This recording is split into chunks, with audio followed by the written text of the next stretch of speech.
Review here today. I'm going to be reviewing the McFarlane Collector's Edition. This is the first one I've gotten, and of course I got very lucky to find the platinum version of the Green Lantern.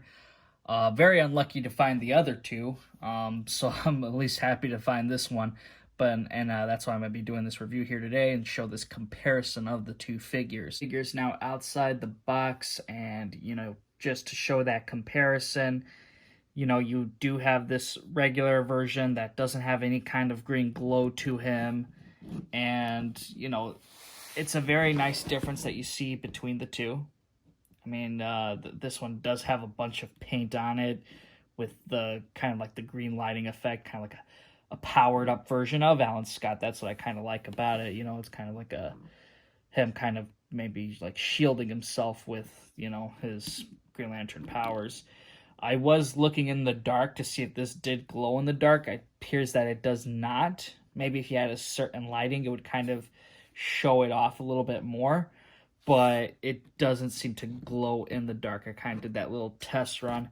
Now, I'm going to put the regular in the back because, I think the bigger thing here is the plat to look closely at. Now, you have the green shading all throughout this figure pretty much.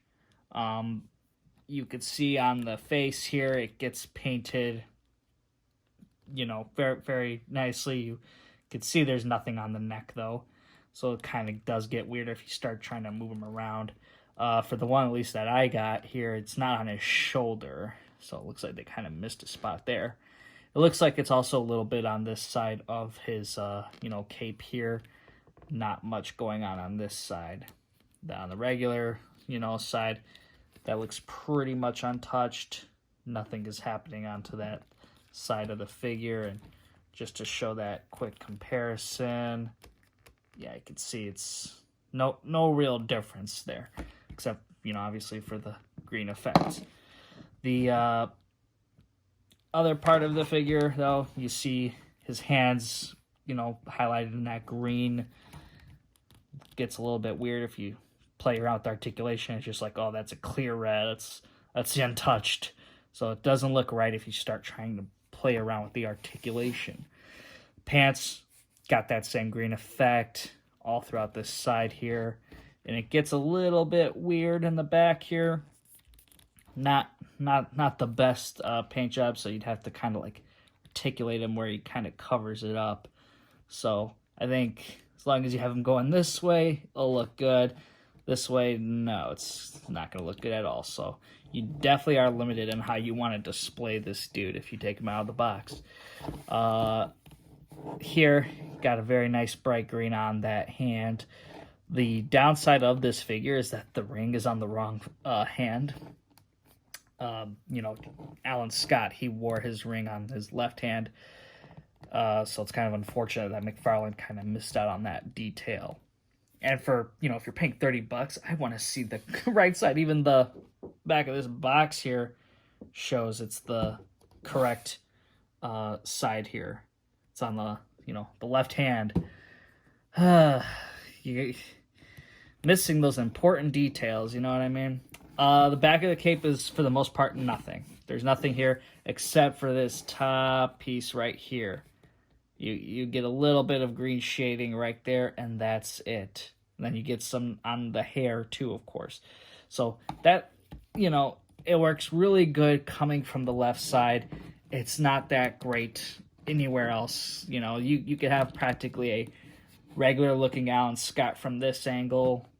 Doesn't look too far different from each other from this side.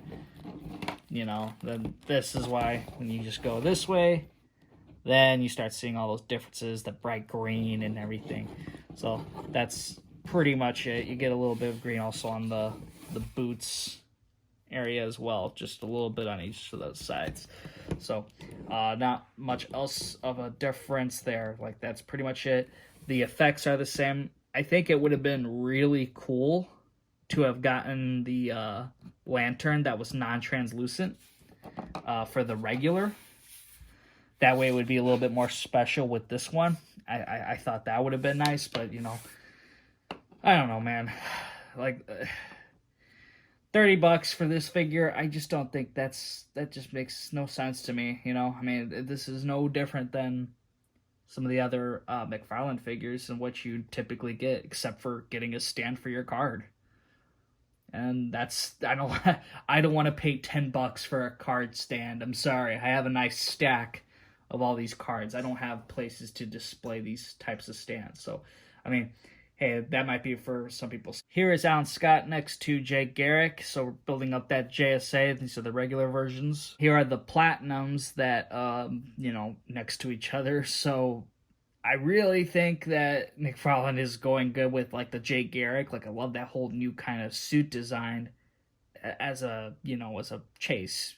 And the glow effect, it's has its moments, but I mean, I think they could have done a little bit more. Here is Alan Scott next to the Mattel DC Universe Classics version.